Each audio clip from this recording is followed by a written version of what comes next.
entrez. Entrez. La porte est grandement ouverte. Venez. Likez, partagez. Faites venir des amis, des proches. N'oubliez pas d'aller sur Franck Cana TV. Il y a beaucoup de belles choses là-bas. Des enseignements précieux de l'école gratuite de la foi.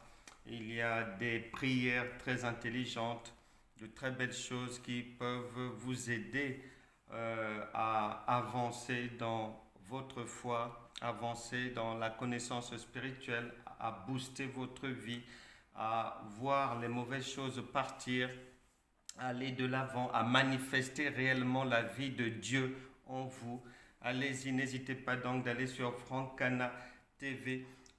Abonnez-vous, partagez ces enseignements. Venez entrer, on a des choses précieuses à voir ensemble rapidement ce matin pour ceux qui sont là où le jour se lève et en soirée pour ceux qui sont là où la nuit est déjà tombée. Bonjour à tous, bonne soirée à tous. Likez, tapotez, aimez, partagez, faites venir les retardataires. On va avancer. Bonjour à tout le monde. Nous allons prier. Avant de prier, on va aller chercher une pierre angulaire et on va intituler notre séquence d'aujourd'hui comment être heureux après un divorce. Comment être heureux après un divorce. Bien-aimés dans le Seigneur, partagez, likez, invitez. Nous avançons maintenant. Bien-aimés, il y a plusieurs États dans la France qui ont décidé de prendre à bas-le-corps un problème récurrent. C'est le crime dans les couples.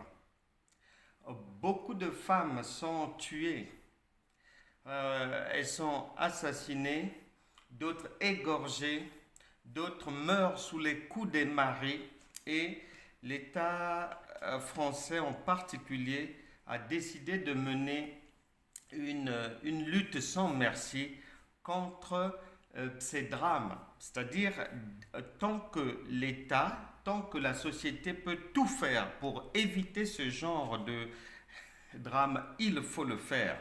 Il faut le faire. Et bien souvent, en tant qu'enfant de Dieu, on est déphasé, on est,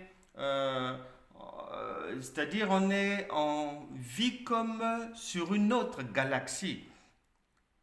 Nous vivons dans ce monde et il y a des choses auxquelles nous ne pouvons pas tourner le dos au prétexte qu'on est enfant de Dieu. Une dame m'avait interpellé, une dame française de la communauté des gens du voyage. Elle m'avait interpellé et elle m'avait exposé son problème. Elle venait de se marier. 3 mois de mariage. Avant le mariage, c'était beau. Le mari était aimant, attachant, avec des gestes sentimentaux. Mais une fois qu'ils se sont mariés, là, elle a commencé à vivre le calvaire. Alcool, pression, coups. Vraiment, c'était la dictature. La dictature. Et le mari qui n'avait pas montré un visage d'alcoolique, une fois marié, a mis à nu ce visage et c'était devenu invivable pour la dame. Et un jour, après 3 mois de mariage, elle rentre comme ça du travail. Le mari lui dit: moi, je ne changerai jamais, donc je te demande maintenant de prendre tes clics et tes claques et tu pars. Dans la nuit, il était 21h, elle a fait la route Lille-Paris seule dans la nuit et elle est arrivée à Paris vers les 1h en larmes. Et après Paris où elle a trouvé refuge pour dormir chez une cousine. Elle est repartie chez ses parents le lendemain en reprenant la route jusqu'à Orléans. Et elle va me poser la question, pourrais-je encore me remarier? Et elle me dira que des serviteurs de Dieu, des gens lui ont dit non, tu ne peux plus te remarier. Et elle me posera la question. Alors je lui ai répondu, peut-être que tu passes par cette situation, peut-être qu'un membre de ta famille vit cette situation. J'ai répondu à cette dame à la lumière des Écritures.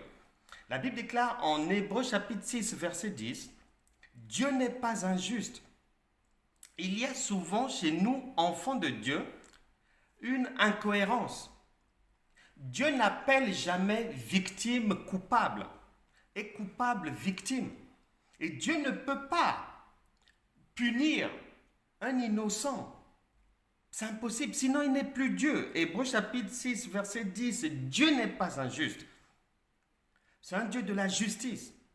C'est elle qui a été victime. Elle a vécu le cauchemar pendant 3 mois. Elle me dira qu'elle a tout fait, des réunions avec ses parents, avec la belle famille. Elle a tout fait, mais rien à faire. Le monsieur ne changeait pas. Violent, plongé, noyé dans la boisson, menaçant. Et donc, face à une telle attitude, je lui disais que devant Dieu, elle est une victime. Même si certains vont dire que on ne doit jamais divorcer. Oui, on ne doit jamais divorcer, mais une fois que tu as dit ça, tu dois répondre à la question. Est-ce que c'est parce que tu penses qu'on ne doit pas divorcer, qu'on va envoyer la femme aller se faire tuer là-bas? Mais non, Dieu ne peut pas faire ça. Est-ce que quelqu'un, une maman peut envoyer son enfant là où il y a la mort? Non, c'est pas possible. Et donc, j'ai dit à cette dame, non seulement Dieu n'est pas injuste, mais Ésaïe chapitre 3 verset 10 à 11 dit, dites que le juste prospérera, car il jouira du fruit de ses œuvres. Malheur au méchant, il sera dans la fortune, car il recueillera le produit de ses mains. Ce n'est pas l'innocent qui va payer, mais c'est le coupable. Et elle me posera une seconde question. On m'a dit que je ne peux plus prendre la Sainte Seine. Je lui ai dit faux et archi faux, parce que dans cette histoire, devant Dieu, aux yeux de Dieu, tu es innocente. Chaque chose, il faut placer les choses dans leur contexte précis.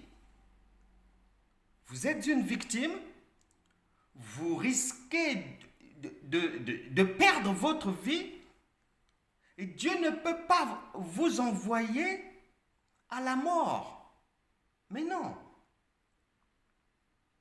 Et en ce qui concerne la Sainte Seine, je lui ai dit qu'elle avait le droit de prendre la Sainte Seine parce que Luc chapitre 23, verset 39 à 43, les brigands qui sont crucifiés en même temps que Jésus, et parmi eux, l'un reconnaît le Seigneur et se répand. Et le Seigneur Jésus lui dit qu'aujourd'hui même, tu seras avec moi dans le paradis. Il n'était jamais baptisé. Il n'avait jamais donné une offrande. Il n'avait jamais donné une dîme. Il n'avait jamais pris la Sainte Seine. Et le Saint-Esprit nous apprend par là que il ne nous juge pas comme les hommes jugent. Il juge au cœur. Et 1 Samuel chapitre 16 verset 7, le Seigneur a dit au prophète Samuel, qui à la vue méprisait David, il lui a dit non, vous les hommes, vous jugez aux apparences, votre jugement est tronqué, erroné, bidon, parce que vous basez sur l'emballage, sur la forme.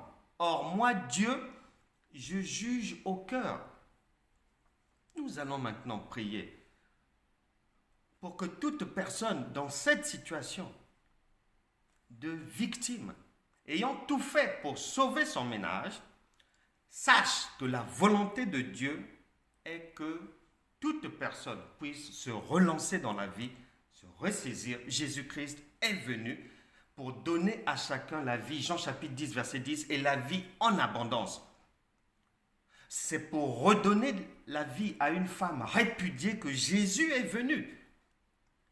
C'est pour nettoyer le linge d'une personne faussement accusée que Jésus est venu. Pour permettre à une femme qui avait perdu l'espoir, qui est indexée, accusée faussement, Jésus est venu pour lui donner raison, lui restituer sa raison. Nous allons maintenant prier, que chacun ouvre son cœur. Le Seigneur est là, il est disposé à faire du bien, à relancer tout un chacun. Une séparation après avoir tout fait. Une séparation dont les conditions sont dramatiques et ne permettent plus à une personne de vivre le bonheur, de vivre en paix. Parce que Dieu nous appelait à vivre en paix. Dieu ne veut pas voir ses enfants souffrir, c'est faux. Une maman n'accepte jamais, ne supporte jamais voir son enfant souffrir. Et Dieu ne le fera jamais pour sa fille, pour son fils. La mauvaise compréhension des Écritures est souvent source de drame. Même des gens, même des pasteurs, même dans la société, même des conseillers, ont été à l'origine, ont induit des gens en erreur. Et les personnes ont été agressées, poignardées, tuées. Et ce n'était pas la volonté de Dieu. Nous allons maintenant prier pour que toute personne qui était liée, qui se posait des questions, qui était dans le tourment, comme cette femme gitane qui m'avait interpellé, après m'avoir écouté attentivement, elle me dira qu'elle avait senti sur son cœur comme une délivrance, un ouf de soulagement. C'est comme si elle était sortie d'une prison. Et c'est la volonté de Dieu pour tout un chacun. Nous prions maintenant que chacun ouvre son cœur, passe par la repentance sincère au nom de Jésus-Christ. Nous mettons aussi dans cette prière des proches, des amis, des collègues qui sont concernés par ce genre de situation dramatique.